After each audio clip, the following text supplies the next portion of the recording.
Good evening, everybody, and I am so happy to have you guys here at our one of the many Science Behind series. And tonight we are talking about health and wellness with my own personal trainer for I think for 3 or 4 years ago, Sarah Sutherland.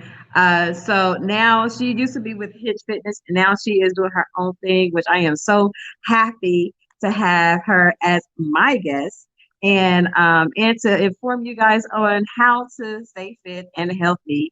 And so, without further ado, Sarah, so why did you become a personal trainer? One, so thanks for having me, first of all, of course.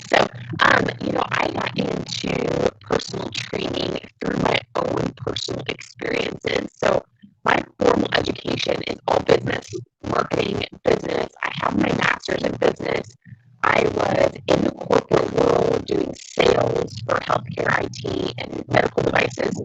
And I just was busy living out of a suitcase. I traveled all the time, and I started to feel my health slip.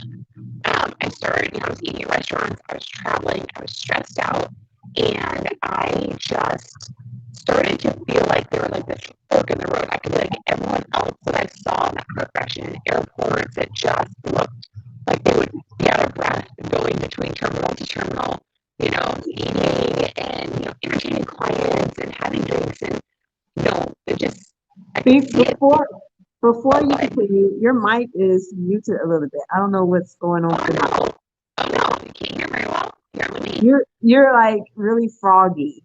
I don't know if it's my phone or yours, but your, you're really froggy. your, You're muted again. You're muted. Hold on. Okay, say something. Oh, you're muted now.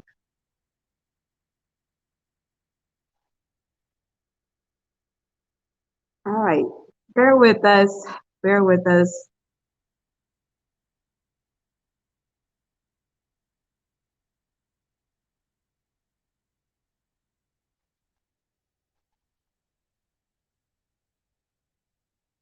So while we're waiting, as she's trying to figure out her mic situation, so this is uh, we're presenting the Left Behind series to help the underserved youth understand the different aspects of health, wellness, financial literacy, and so many other things. So we're so happy that we have launched our tutoring platform this past December to help the academic crisis that has overtaken our nation that has presented itself because of COVID. And so, if you know anybody who needs tutoring assistance, please forward them to our website at leftbrains.website. And we're trying to in the process to revamp so the underserved youth can also receive free internet service as well. So, Sarah, are you there? Am I back? Can you hear me? Yes, you're back. You're so much better. Oh, good. What is So going much on? better. Okay, well, I apologize for that. Um, so where would you like for me to dive back in?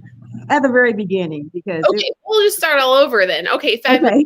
okay. So my formal education is all business, marketing, business management. I have a master's degree in business, and after 10 years of being in the corporate world, sales, I traveled, I lived out of a suitcase, ate at restaurants.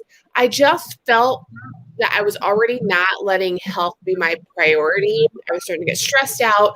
I was having to buy, business clothes aren't exactly super forgiving, and so it's like as I would, you know be eating out and not taking care of myself, not sleeping, and the stress was piling on. And go, the long, busy days. I was having to buy new suits, and I was like, this is not the direction that I want for my life. And I would be in airports seeing, people that had lived that life for many, many years, running out of breath, between terminals in the airports, for example. And I had a moment and I was like, this is not the direction that I want for my health. And so I then, at the time, actually hired Hitch Fit as a client. I was a client there for a full year first and had seen their programs and did the online programs for a full year so I could travel and integrate it into my life. And through my own personal transformation, then I really got an interest to kind of dig back up my, childhood of just being active and, physically fit and, just eating better and taking better care of myself. And so I went through a certification process and continue to learn till this day of everything health and wellness related, and just kind of started to fuse the two together. I kept my corporate life. That was such a big part of what I was, but knowing that you can fit that side of it into it too. So that's really kind of how I started personal training. It was just through that personal journey, personal experiences, and then really deciding that it would be really a great opportunity to see how I could maybe impact others in the same way. So. Well, you know what? You impact my life. You impact my life tremendously. I remember the many sessions that we had at Hits Fitness, and I still remember some of those routines, and I'm grateful for them. And like you yourself, corporate America, it's fun. It has its purpose, but it trained me to be more like build my entrepreneurship skills, personal networking skills, and then it just you have to veer off into other arenas that you're passionate about. So, but I'm grateful that I met you in the process, Yes. So, so what are your personal fitness goals?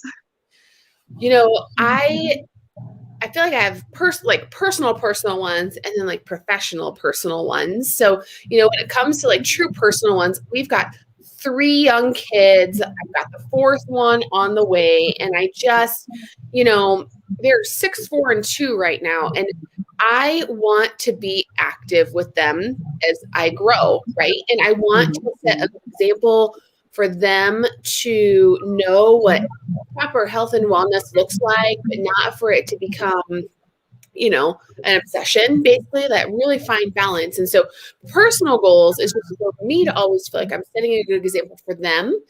And also to grow. I'm going to be an older parent. We started later. I'm older. And so I want for them, I want to be able to carry my 6-year-old up the steps as long as she wants me to, because there will be a day where she doesn't. And I want to be able to do that. I want to be able to pick them up, play with them, run with them, everything as they continue to grow, right? And so that's really like my personal ones. Now, if I look at like my personal goals related to more of like the professional fitness side, I have a history that, I consider myself a retired fitness competitor, but there's parts of me that kind of creeps back in where, it's a great avenue and goals for me to really kind of keep things super dialed in and see how far I can push myself. So, although I've always said that I am retired, I don't know, maybe after this last baby, maybe the fitness competition will kind of come back into my life just for goals from that standpoint. It's taught me to push to new heights that I never was capable of. So we'll see, maybe that too. Okay.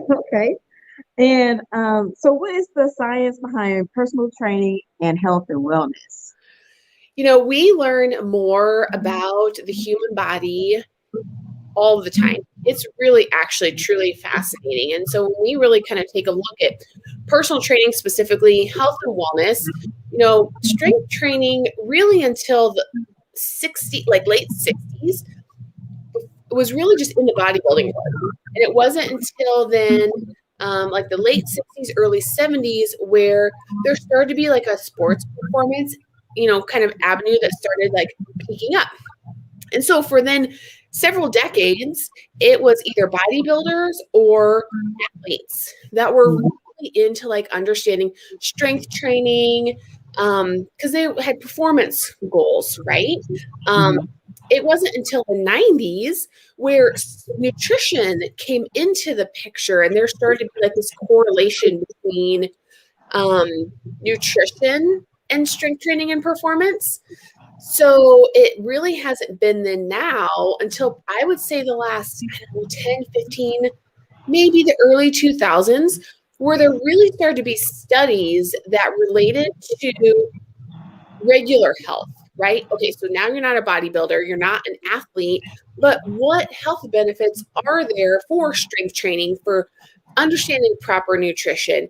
How does that translate over to really just the regular person in improving overall health? And so I feel like it's a really super early on, and it's like just general study of how it all really is, with the health benefits that are tied to personal training for just general health. And so it changes all of the time.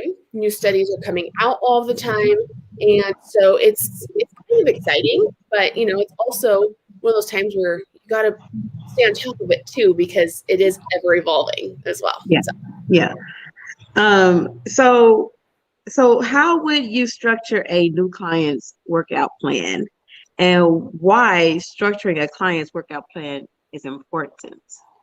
So it's really important when it comes to structuring a workout program, especially for someone that you just met, right? Because understanding their current health state, previous injuries. I mean, everyone, we all have limitations, to a certain extent, right? And so injuries or things that have been accidents in past, and it's really important at the beginning from a new client standpoint to understand their current state, right? And what their history is, because everyone's going to have a different starting point. However, it is never too late to start strength training either. I mean, a lot of people are like, I'm too old to learn how to do it. I'm like, no, actually, it's like the perfect time, because the health benefits of strength training as you age are so important, and they just become clearer and clearer every day. So, they're really important to understand that. It's important to also know that there are so many different variations of exercises to work the same muscle, that let's say you're someone that struggles with knee pain, or, has a bad knee or had knee replacement, you still have options for exercises to do lower body, but it's just going to be, in the way that's specific for you and how your body's moving, taking into consideration, what your past has been like. So, that's the important part of a new workout plan, and then the importance behind it as well. So. I remember when I started with when I worked out with you, and I told you I had a bad knee and I had the fibroids, and I was like, "Can you please work around those two issues?" And he was like, "Yeah, we can do something." And every time I tried to wing away, I'm like, "No, you pushed me," and that taught me how I can still endure even with a bad knee and the fibroids. So yes, it's very important, and I'm glad. Anytime is the right time for any at any age. Yep, and we kept you safe from injury. I mean, we did lower body exercises, and we kept you safe, and we didn't ever irritate it or right. Have a new injury come up. So everything's possible. Right. So, which is more important to you, physical fitness or nutrition? Or can my nutrition plan help or work for someone else, or should I get my own nutrition plan?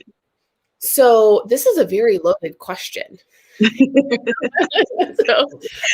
reason why, because I get this question all the time when I'm trying to do something for myself, and people always want to see what I'm doing. So how can my plan benefit somebody else if we're two different people, or should they have their own? Right. Yep. So, the first part was, as far as like importance, the physical fitness or nutrition. And, so from that standpoint, I mean, you will see those fitness memes all over that will say it's 80% nutrition and 20% exercise, or, people slice and dice it in all their different ways. And I mean, this is probably a point that's going to be argued until the very end, right? Like, is there this magic ratio? Does one really get more important together? And my personal opinion is that it's important to have 100% dedication to understanding and doing both. Now, 100% dedication does not mean you have to have 100% perfection, but it is just a mindset that you're like, I'm going to do my best on the nutrition side, and I'm going to make sure that I'm doing physical activity the best that I can. And that will look different every day. It'll look different through different phases of life, but just having that general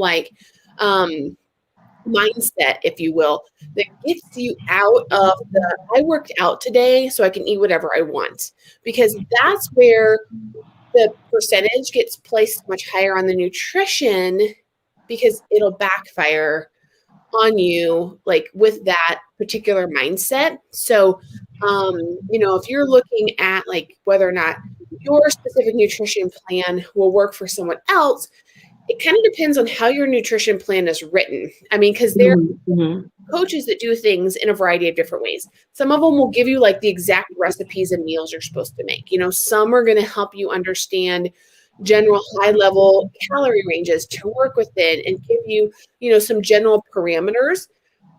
I do believe that just about everyone can really benefit from focusing on eating whole foods as much as possible.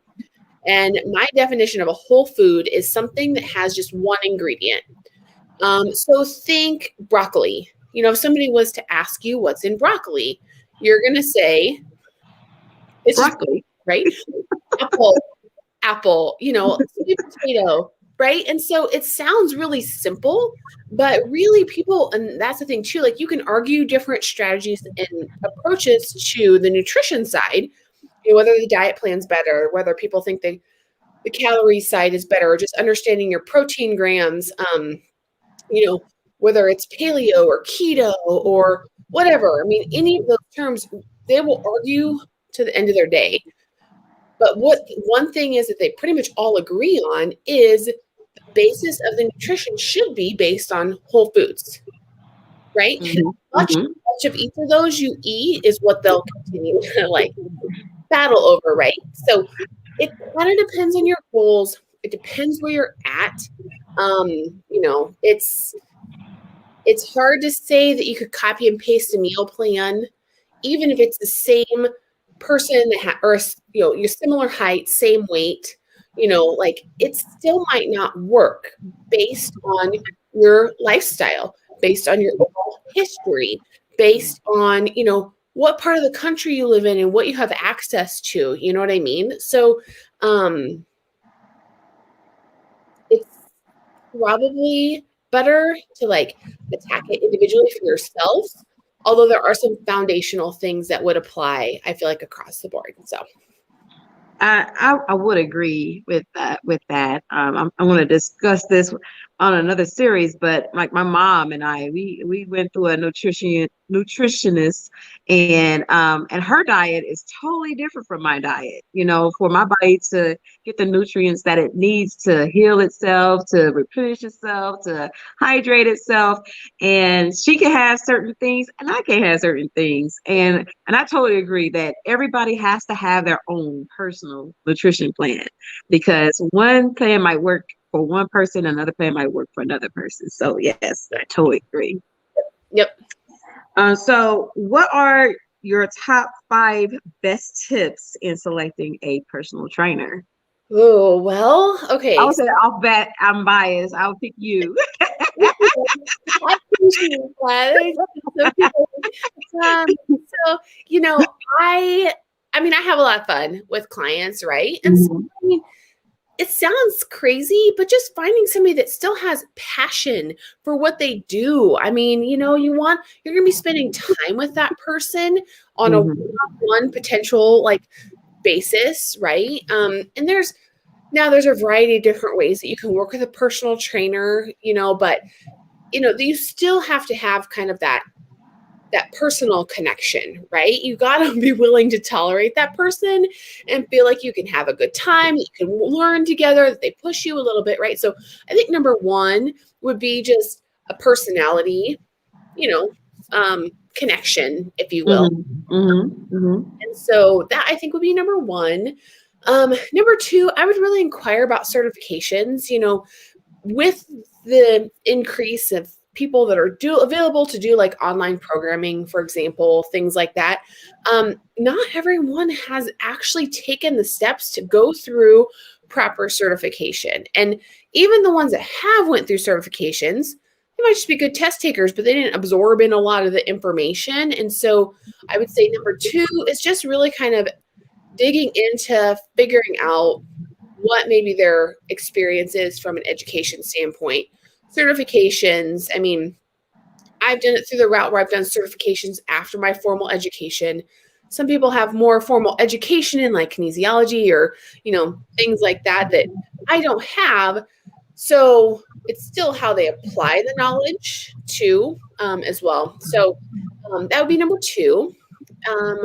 Number 3, I think, stays kind of with the education thought in that because this is almost like ever evolving kind of field. Again, working with the body is fascinating, but it's just, we're going to learn new stuff all the time. Understanding the philosophy on continuing education.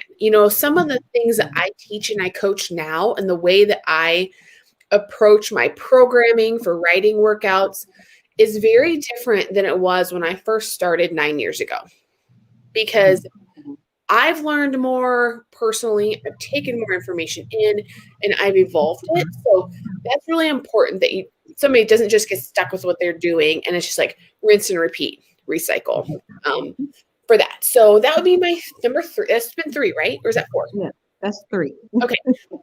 I would say client testimonials can be really super powerful. What are people's personal experiences of working with that person before? And I mean, the good ones are great. Of course, everyone loves to share the names and the stories of people that they love. Hey, these are my favorite clients, or not, these are the ones that speak really highly of me, like go talk to them. But digging into the ones too that didn't work, what was one that wasn't successful in your program or like working with you, or what was one that maybe you didn't have that personality connection, and so how did that work when you work with another trainer? Sometimes you can kind of dig in a little bit and understanding how well that person's going to like work with you when things aren't like smooth sailing, right? Because it's a journey. It is 2 people working together. And so, if you're like, hey, what was somebody that stopped using you and went to somebody else? Or what was the story of somebody that wasn't successful with your program? Like, what did that look like? If there's a lot of blame placed on the client, I mean, there's 2 people that were involved, right? So that might be one to kind of like explore and talk about with someone. And then my last one is something that I believe pretty strongly in, but I do know that there are people that disagree. And that is, I feel like as a personal trainer, you are your own brand, and walking the walk is important. I mean, if you're trying to coach someone or tell them to do certain things, I do feel like it's important that you're doing those same things too. You might be really super knowledgeable and understand and know absolutely everything, but that's not necessarily the hardest part, Right. The hardest part is implementing it and changing and like living it, because it's not always easy, so that's part of it too, where I think people I think they should walk the walk, and, if they're going to talk it too, and Yes. look it. So look at it. That is so true. Like if you turn to me, you cannot be overweight. You cannot. Oh man, Yeah, I have a big issue. I'm not saying that those people don't, that there's not a lot of knowledge there, and they can know and they can understand, and they might understand all the muscles and how they move and all the insertion points and everything, but like that knowledge is just not convert to. Yeah. So I have to have a visual example. You have to be it. exactly. Yep. Okay, so I watch your channel. Little did you know, I do watch your channel. Yeah. And you talk about individuals who reach their goals and revert back to their old ways. Mm-hmm. Yeah. So, but I'm slowly coming back to a workout regimen. Yeah. So, what are some tips you can give your clients to keep going? The first thing is taking the time to stop and notice and name. And what I mean by that is notice what are your habits or what are things that are your triggers or things that you're currently are doing that maybe got you to your current state, right? Because anyone can follow a meal plan for 4, 6, 8, 12 weeks, right? I mean, we can dial it in. We can avoid social gatherings. We can do all kinds of stuff for a short period of time. But eventually, that's just almost kind of like a Band-Aid for like the outcome. You're not really addressing the real like root of what put you to where you're currently at now. So notice the naming me is a really good start. To try to like decrease that chance of just like yo-yoing, because you know what your triggers are. And look at those core, issues basically. The other thing is just take a look at your environment. I give presentations and I talk about like control over environment versus control of choices and how they're two very different things. And so, you have to decide what's easier for you personally. For me, controlling my choices is way harder because I will tell you if there's a dozen cupcakes sitting on the counter, I'm going to eat them, right? But if they're not in my environment in the first place and I'm kind of like feeling like I like a cupcake, am I really going to make the effort of actually getting in the car, going to the grocery store to either get ingredients to make it or just buying one? Probably not, so it's different for everyone. So that's probably one of my best tips for people are those two things, paying attention to what your triggers are, seeing if you can kind of address it at the root of the problem first, and then two, just taking a hard look to see if there are things you need to change about your environment, because that is going to be much easier likely to control that than controlling those specific choices all of the time. So that's nutrition wise. From a gym standpoint, I think it's really important for people not to put pressure on themselves to feel like you have to be perfect at the gym. That life will come, you'll have different stages, phases, schedule changes, things like that. That just give yourself a little bit of grace and not stressed out or get guilty or beat yourself up. If a workout doesn't happen today, just do your best to try it again tomorrow. So that is so true on the trigger. I know my trigger was cheeseburgers. Oh, yeah. my trigger now, I know my trigger. My trigger is cheeseburgers, so I don't eat cheeseburgers. Like, now I found other ways to get that satisfaction. So, and then finding time to go to the gym and go overcoming that fear, restarting over again. So yes. So, any last comments that you could give or tips you could give to our audience today? I think when it specifically comes to like health and wellness, things are constantly changing. So, just keep an open mind to new things, but try to think critically at it from a standpoint of a little bit of common sense. That if it seems too good to be true, or if it's a fad, then it probably is a fad. I mean, if it looks like one, feels like one, it probably is one. The dropping fast weight, short periods of time, things like that. I mean, it's going to be water weight. Whether or not something is sustainable over a long period of time is where the focus should be. Is this something that you can see yourself specifically doing for the next 10 years? Is it still allowing for you to be social with your friends and your family in the way that you want to? You know what I mean? So those are some lifestyle things that all play into health and wellness. Also not underestimating the value of drinking your water, sleeping, things like that, like managing your stress. Those three things right there are not really what most people would consider nutrition or training, but those three things have a huge impact on your results of those other two things. So not underestimating those either. And just not expecting yourself to be perfect all the time. I feel like, of course, we live in a society where we want everything like right now. But there's no other area in our lives that we expect 100% perfection from day one. Mm-hmm. Right? I mean, think about like any activities that you used to participate in, your first job, if you're a parent, the first time, you had your first kid or whatever. there is like no expectation that when you're learning something new that you have to be perfect day one and that you have to keep that level of perfectionism, right? So why is it when we look at our health and wellness, diet, and like our gym time, why do we expect for it to be perfect day one all the time? Because that again, that always goes back to like, well, you're just setting yourself up to come crash, right? So Right, right. I know it's fun to want the immediate results, but you know, you get to where you're at overnight. So it takes time to reverse habits, lifestyle, the family environment that you grew up in. I mean, that impacts things too. So put up a little bit of grace and you can make it happen and change over time. So That is so true, so true. Well, thank you, Sarah, for being our guest tonight. thank you Well, for asking me. so next week I will be coming on live myself personally. I haven't chose what topic I want to talk about yet, but that's me Hey, personally. It'll be me. But thank you so much for attending, and Sarah, and being our guest, and thank you to our our guests, our audience for attending as well.